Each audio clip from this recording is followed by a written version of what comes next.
gotcha. What style is that? It's my own secret technique.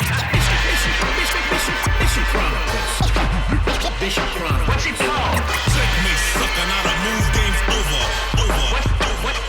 What's it called? Adisa and Joko from Real. That's right. What's it called? Certainly the black card burgundy. It's my own secret technique. Bishop Chronicles. Peace to the planet Earth. You know what it is. Adisa the Bishop, the Black Dragon of the West. You know what I mean? The Hood's Black Ron Burgundy. I am not happy to be doing this episode. This is something that is honestly really troubling, but it deals with hip hop. But it deals with some things, you know, like when Dead Prez said is bigger than hip hop, right? When what's his name, Rick Ross said it's deeper than rap. This is one of those moments. So I need you to listen to me. I need you to hear me. I need you to share this. I need you to really understand that this conversation is important to me in a major way. And I'm not coming to you as someone with all of the answers. I'm coming to you asking a question. And the question is, how do we fix what's going on with Black youth attacking elderly Asians in San Francisco, Oakland, and different parts of the Bay? This is unacceptable activity. An elderly man named Vicha Ratanapakdee, I hope I said that, Ratanapakdee, Vicha Ratanapakdee, 84, was killed in San Francisco about a week ago. It's caught on video. Now, he died, okay? Young Black male apparently seems to be the one that did it. There's been other things happening in Chinatown in Oakland, where I believe some young Black women attacked several elderly people. I thought I saw that on Channel 2. If I'm wrong, you can correct me.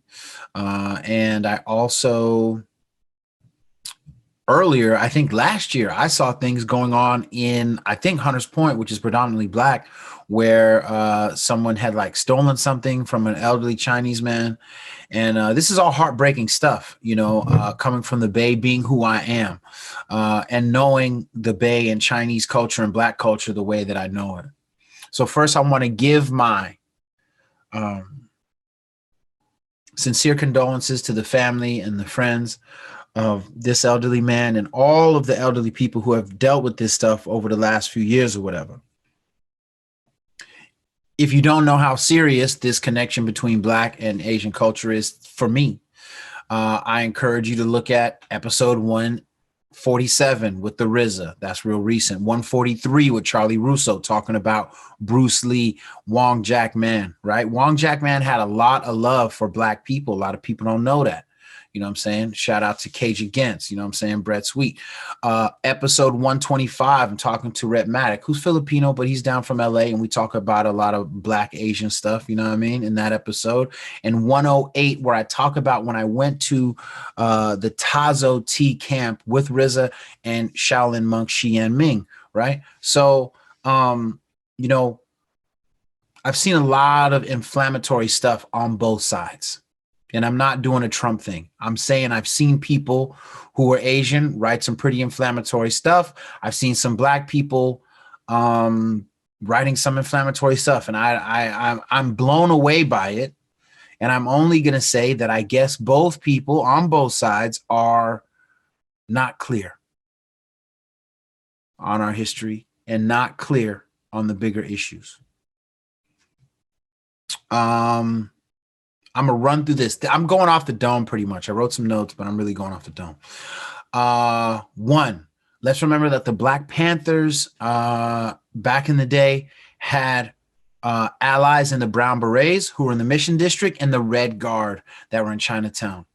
We don't have a history of beefing with each other. So again, when you look at the stuff that happens, a lot of times I'm speaking among the youth, when you see Black and brown drama, it's always street and dope related, hood related. It's not culture related. It's not who Black and brown people ever have been. And when you see these demonic, deranged Black youth attacking elderly Chinese people, you have to know that that has nothing to do with culture. That has nothing to do with anything that's good in the Black community coming out. These people are violating centuries-old codes.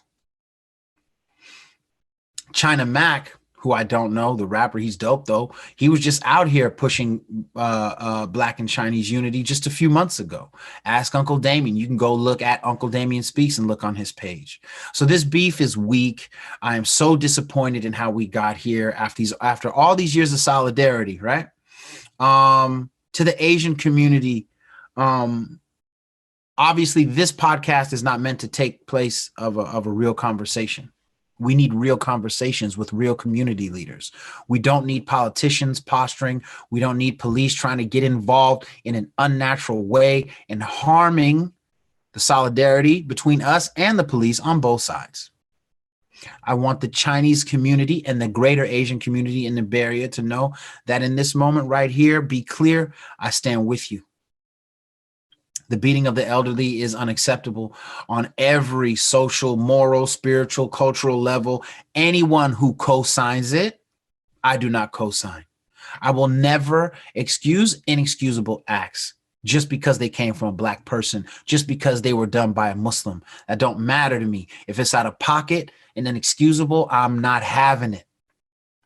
The Chinese community, by and large, has long standing tradition of loving, guarding, and aiding their elderly. And really, if you really look at the way that the Chinese community look after their elderly, like not just Black America, but the whole of America could learn how to love and care for their elderly better if they follow the example of the Chinese community in Chinatown and San Francisco, Oakland, and across the country. Now, to the Chinese community at the same time, I have this to say. You know, I've dealt with bigotry myself with Chinese people at different times and other Asian people in the community. I think that those bigotry moments and those prejudice moments are one-off moments. They do not in any way define my greater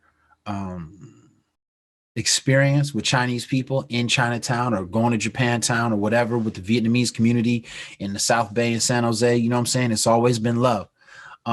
But I do know that there are, you know, especially like the older pockets of the Asian community sometimes have some bigoted perspectives on Black people, right?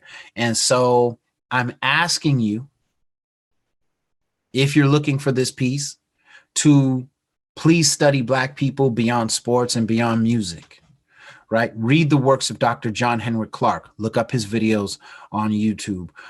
Look at the autobiography of Malcolm X and share it with your children. Read the works of James Baldwin, Assata Shakur, Angela Davis. Look at our historical contributions to math, science, medicine, and spirituality. I have a feeling through largely no fault of your own, white supremacy is a very nebulous beast that you may not understand how much we have in common culturally. And many times Black people, because we don't know our own history, we don't realize how much we have in common with you.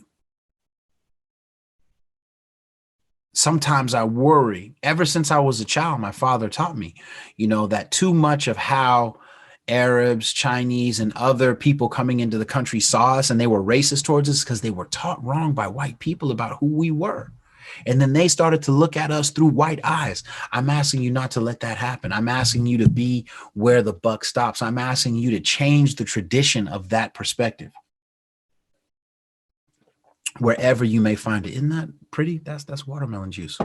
Just made it. Key lime squeezed in. Just understand that when it comes to Black America, at our best moments, we have always seen the Chinese community and the Asian community as an authentic ally. Okay. Through hip hop, many in the Chinese community have been enriched. Books by Jeff Chang, been knowing him forever, right? Before he was the author who has done so much, you know what I'm saying, for so many around hip hop and intercultural knowledge, wisdom, and understanding. I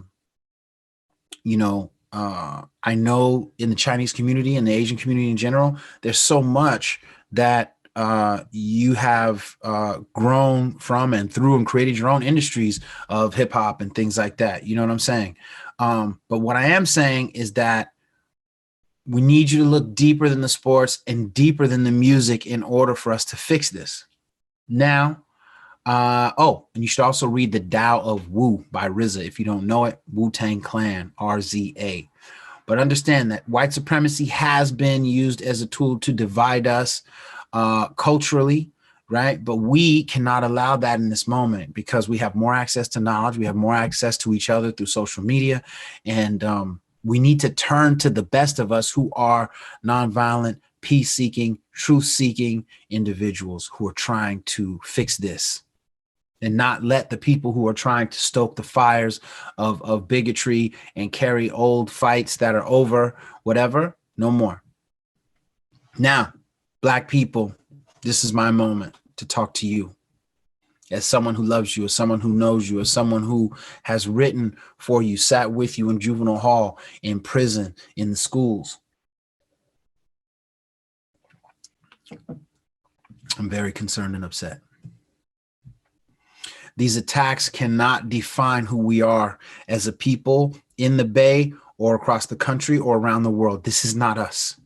These attackers cannot be allowed to undo all the years of unity and love we have had. And despite some individual skirmishes here and there, whatever, we know that the unity has far outweighed whatever little dramas. If you know anybody involved, you need to get involved.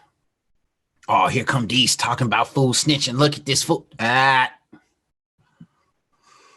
I understand code of the streets. I understand, certain situations, certain people, you keep things quiet. I get it. This is not that. This is not one of them. Attacking the elderly is one of the classic signs of a deranged individual or people. Whether they do it to their own elderly or others, it's inexcusable. It is a cowardly act. Whoever is involved needs to be identified and brought to justice. End of story. Straight up. What if this was your grandma? What if this was your uncle? What if this was your grandpa?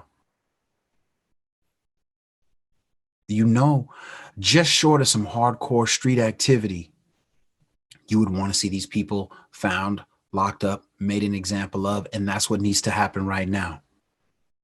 These are cowardly thieves, attempted murderers and killers of the Chinese community by Black children, and it cannot be allowed to stay unchecked. These people need to be caught.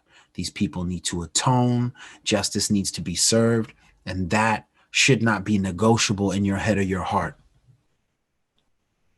Going forward, every Black person in the Bay and across the country really needs to commit to stopping this kind of violence if they see it and reporting it wherever they find it without any reservations. You're not selling your own people out because this ain't got nothing to do with pride. This ain't got nothing to do with Black unity. This is insane. This is a dark moment. This is something we should be ashamed of. And this is something for the OGs. You an OG on the street. It's time to step up and fix something. You got the ear to all the young people listen to me. Well, okay. You better be out there. Oh, well, all the young kids, they pay attention to what I tell them. Well, sister, you better get up, get out, and get something into their eardrum that deals with unity and peace and orienting them towards nonviolence and not accepting this type of activity as something that they should accept from others. We cannot let, I'm talking to Black people, we cannot let the racist things that we have seen from a few Asian people here or there in our personal life to define how we see them as a people. And we can't allow them to see the same thing in us. Does this make sense? Understand, if you in hip hop right now, let me just tell you, I know this makes sense to you. Ain't no Wu-Tang Clan without Chinese culture, without Taoism, without Buddhism, without martial arts. Since the 1970s, words like Grandmaster Flash were adopted because of Kung Fu and chess. This is something Grandmaster Flash told me. You can Google Grandmaster Flash, Bishop Chronicles. You can hear him talk about it. He said that Kung Fu films and the games of a Soviet and Russian chess grandmaster named Efim Geller Grandmaster Geller were what triggered him to change his name from just Flash to Grandmaster Flash. He talked about all the kung fu films he used to go see and how that influenced him as a DJ with his creativity, etc. Ain't no hip hop chess federation without martial arts, without Bruce Lee, without the Tao of Jeet Kune Do. Everybody should be reading that. Without my friendship with guys like DJ Zen. What? UC Davis back in the day. Without Confucian teachings of the Ming Dynasty given to me by a Native American shortly after I converted to Islam. Right? Shout out to Kuwait. Remember, I met Kuwait through Alex Aquino, Filipino, who founded the first chapter in the Bay Area of the Universal Zulu Nation. The first original 7. Word is bomb. But what happened to us, Black people? How is this happening on our watch? Our elders, I think the problem is that, white supremacy, again, is a nebulous beast. A lot of our families are broken up because of drugs, because of the prison industrial complex, because of the failure of the churches, because of the failure of the masjids, because of the failures of the synagogues, right? Because of the failures of the cities, right? And I know a lot of religious people, they hate when I say this, but really, the churches are largely empty. The masjids used to be way more packed with young people than it used to be in the 80s and 90s, right? Synagogue, same, right? And the schools are broken, right? And whatever moral compass we had before doesn't really seem to exist right now. And we need, speaking to the elders and the OGs, we need to find that center again and reorient our children towards something better, because if they don't, the only thing they're going to do is devour themselves. That's the only thing that's going to happen, right? And the other thing that happened is, yes, hip hop gave us, so much admiration for Bruce Lee. I think he's probably the single biggest icon in hip hop outside of Malcolm X, right? Malcolm X and Bruce Lee, 2 biggest probably, right? But the problem is that while hip hop gave us, opened that door, for too many of us, that's where we left it. Kung fu films only, right? A little Wu-Tang, yeah, you know what I'm saying? Shaolin. It's deeper than that. It's so much deeper than that. You need to read The Art of War by Sun Tzu. You need to read Striking Distance by Charlie Russo. He was a guest on the show. You should listen to his book dealing with Bruce Lee and his life in the Bay Area. You want to see more deeper spiritual stuff? Look into a book called The Black Pearl by Henry Bayman. All this stuff is available on Amazon, of course. Jeff Chang did Can't Stop, Won't Stop, did Total Chaos, did We Gonna Be All Right. He's got a lot of stuff going, and he's got a new book coming out on Bruce Lee. Look at the works of Jeff Chang. If you really want to get super deep, you can look up into The Tao of Islam by Sachiko Murata, who is just one of the most amazing writers. We have been blessed with her work on this earth. I'm trying to tell you, she's one of the most underrated. Talk about the real MVP. God bless her work. But you can listen to those old Bishop Chronicles. And don't think, Dee's just trying to get on and talk about this. If you know me, you know I've been true to this for so long. How long I've been talking about the Chinese internment camps that the Chinese government got these Chinese Muslims in? How long I've been talking about that? How long I've been going into juvenile halls, into the schools in the hood, talking about Taoism, talking about Confucianism, talking about jujitsu, talking about nonviolence that I learned from the Chinese community, in large part, right? So let's not forget, Black people, that the Kung Fu films of the Shaw brothers, Bruce Lee, etc., Jet Li, like Hero, Crouching Tiger, Hidden Dragon, these types of films, Red Cliff, right? Y'all need to be watching these things. Understand that were it not for Kung Fu films, the Black man's warrior spirit would still be shattered in pieces. If it wasn't for Kung Fu films, so many Black men would not have found their warrior spirit that was removed by the transatlantic slave trade, slavery, and Jim Crow. That is a fact.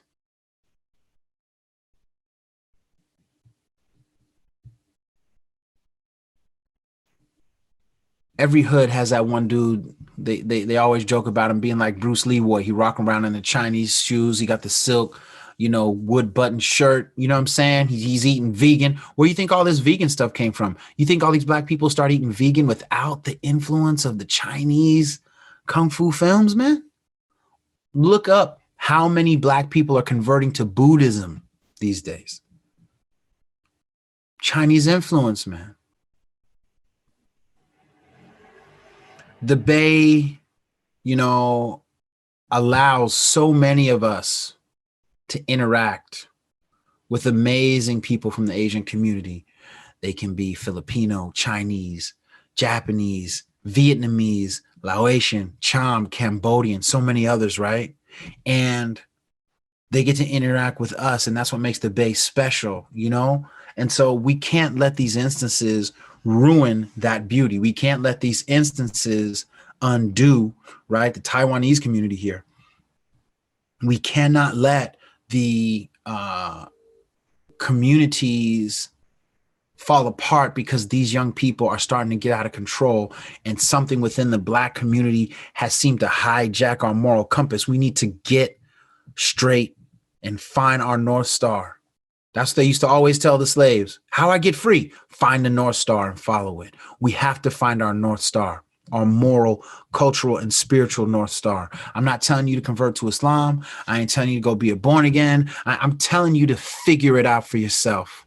But it must be done, and it must be taught deliberately and consistently to the children, because without it, we're going to lose them. We're going to lose our kids. We're losing our kids. We should be so ashamed.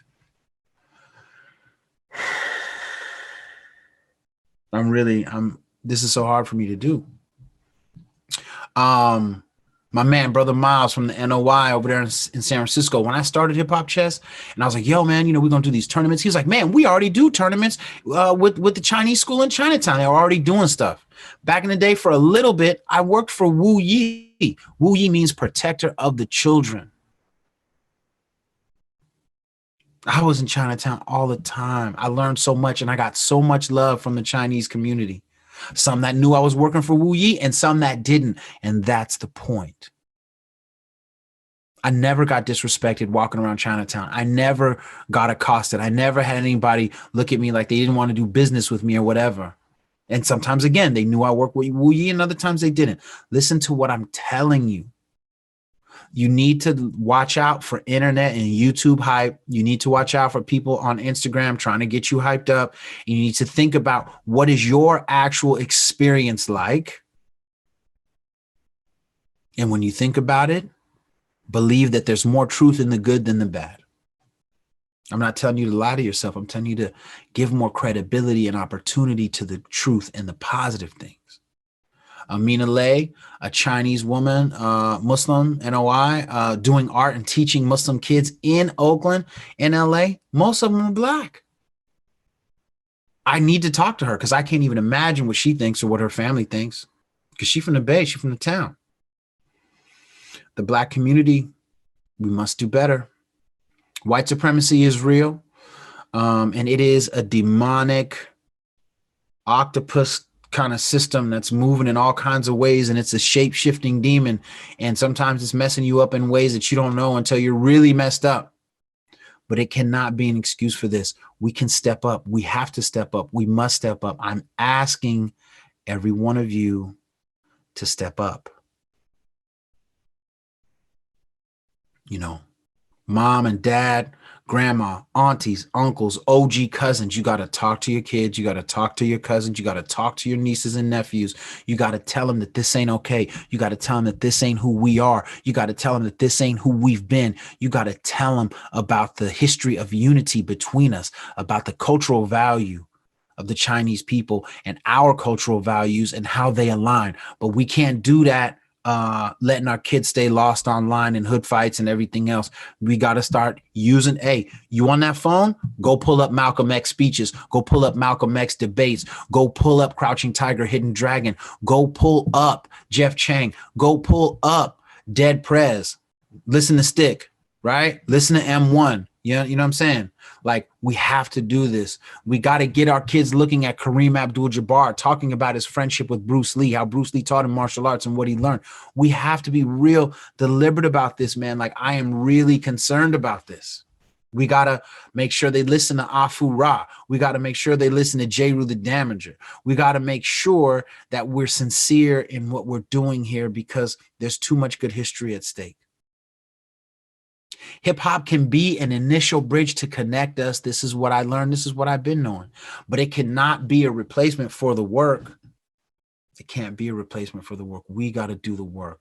Wu-Tang's over here. Black Panther's over there.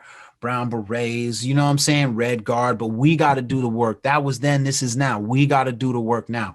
I want to do the work now. If you're in the Chinese community and you're trying to find, build any type of intercultural, interfaith coalition, hit me up at Bishop Chronicles, right there on IG. Okay. And I'm going to say right now, this just hit me right before I try to record it. I'm speaking to China Mac, Jeff Chang, Uncle Damien, Davey D, Dr. Casey Wong, Stickman, my boy Jing Ching, you know what I'm saying, from Kung Fu Tai Chi magazine, Shaolin Monk, Xian Ming, RZA, whoever. Like, we have to start trying to find a coalition, you know what I'm saying, of men, women, children at every level to fix this. Again, my love to the victims and the families of the victims, and my dedication to everyone involved to find peace is here. Okay, we have got to do better. I am asking you to send this to someone you know who is Black, who is Asian, who lives in the Bay. We need to start finding solutions before this gets way more out of hand than it already is, but it starts with justice. And if you know anybody involved, you got to bring them in. You got to bring them in. Don't think you're going to be some Tekashi 6ix9ine because of this. Don't think you're going to, attacking the elderly is demonic. I promise you, if I'm ever around anything like that, I'm catching a case. I'm not telling you to catch a case. I'm just telling you what my moral compass says. Y'all already heard past episodes. There was a young Asian woman on a train. You know what I'm saying? She was getting harassed by some weirdo white dude. And I had to check him because all the other white dudes on the train was standing there acting like this wasn't happening. I didn't know her. I didn't talk to her. I still don't know her name. But I can't stand around and watch women get harassed and intimidated. That's not what I'm here for. And if you too scared to step up and put hands on people in them situations, and I respect it, people can get killed, shot, stabbed up. I get it. You better let people know. You better record it and send it somewhere. You better be like, oh, that's so-and-so's cousin. I'm fixing to talk to that fool and get him yoked up by his family. Because this is unacceptable. Look, we're in the middle of a pandemic. There's all kinds of stuff going on. Everybody's scared. And one of the first things that happens when money and disease and all that stuff, everybody starts clicking up and people stop being intercultural. They're like, yo, we got to handle us. We got to handle us. We got to handle us. And we've got to fight that instinct. You've got to hold the people who do wrong to others from our community. We got to hold them accountable. One of the things I read about, I don't know if it's totally true, I'm just telling you what I read, was that in medieval Europe, when the Moors ran things, if a Jewish person did a crime, he was held accountable to the Jewish leaders in that community, and they held him properly accountable. If a Muslim person did something wrong, he had to atone to the Muslims. Hey, what, bro? Right? Christians, same. Now, I'm assuming, I think that's a great idea, but I'm assuming that that was actually real accountability, not this weak American accountability, like, oh, you're one of us, bro, it's cool. We need to figure out a new way. I'm not saying we got to do it like that. I'm saying we got to do something. So what is that thing? I need you to reach out to me in sincerity. Don't come through talking crazy. Don't come through talking about divisive stuff, because I'm not having it. This is Bishop Chronicles. This is 2021. We've got to do better, and we've got to find a way to peace. I'm out. Teacher, what style is that? It's my own secret technique. Bishop Chronicles. Bishop Chronicles. What's it called? Checkmate, sucker, now the move game's over. What's it called? Adisa the Bishop. That's right.